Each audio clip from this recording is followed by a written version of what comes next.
Привет, дорогие друзья! Добро пожаловать на канал From Siberia avec Amour. Меня зовут Мария. Сегодня видео на медленном русском. А расскажу я вам 5 интересных, неожиданных фактов о России. Итак, факт номер 1. В России многие люди любят покупать картошку большими мешками. Осенью на больших машинах ее привозят в город.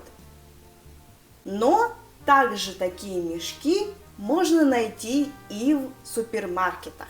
Конечно же, есть много других людей, которые покупают картошку понемногу. Ведь ее надо будет где-то хранить зимой, например, в подвале. Также в таких больших мешках можно купить капусту и лук.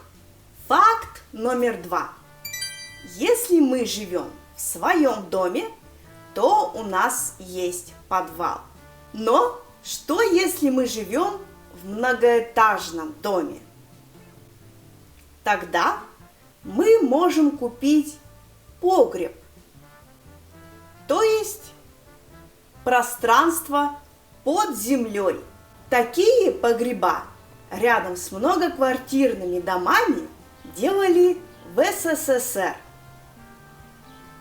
Есть они не во всей России, но у нас в городе их очень много.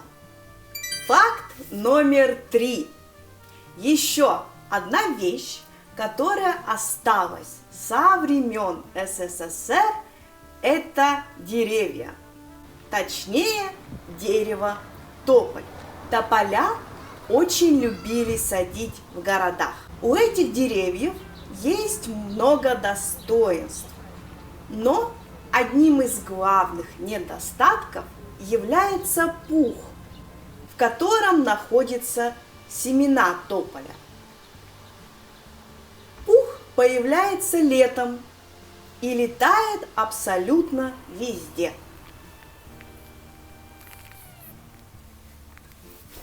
У нас даже есть достаточно старая, но очень популярная песня о пухе, вернее, о лете и тополином пухе.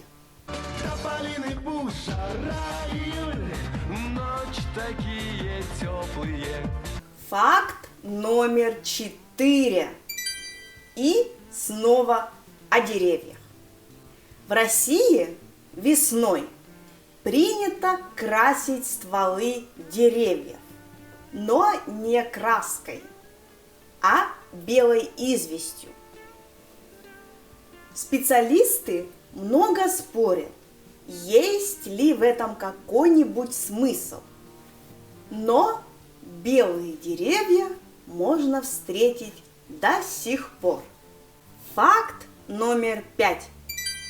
Если вы в России пойдете в больницу, то на входе вы обязательно увидите бахилы. Да, это пластиковые пакеты на ноги. Их заставляют надевать во многих местах. Например, даже в ветеринарных клиниках или парикмахерских. Особенно зимой. Зачем? Чтобы пол дольше оставался чистым. Делаете ли вы что-то подобное в своих странах? Поставьте мне лайк, подпишитесь на мой канал и смотрите другие мои видео на медленном русском. Всем пока!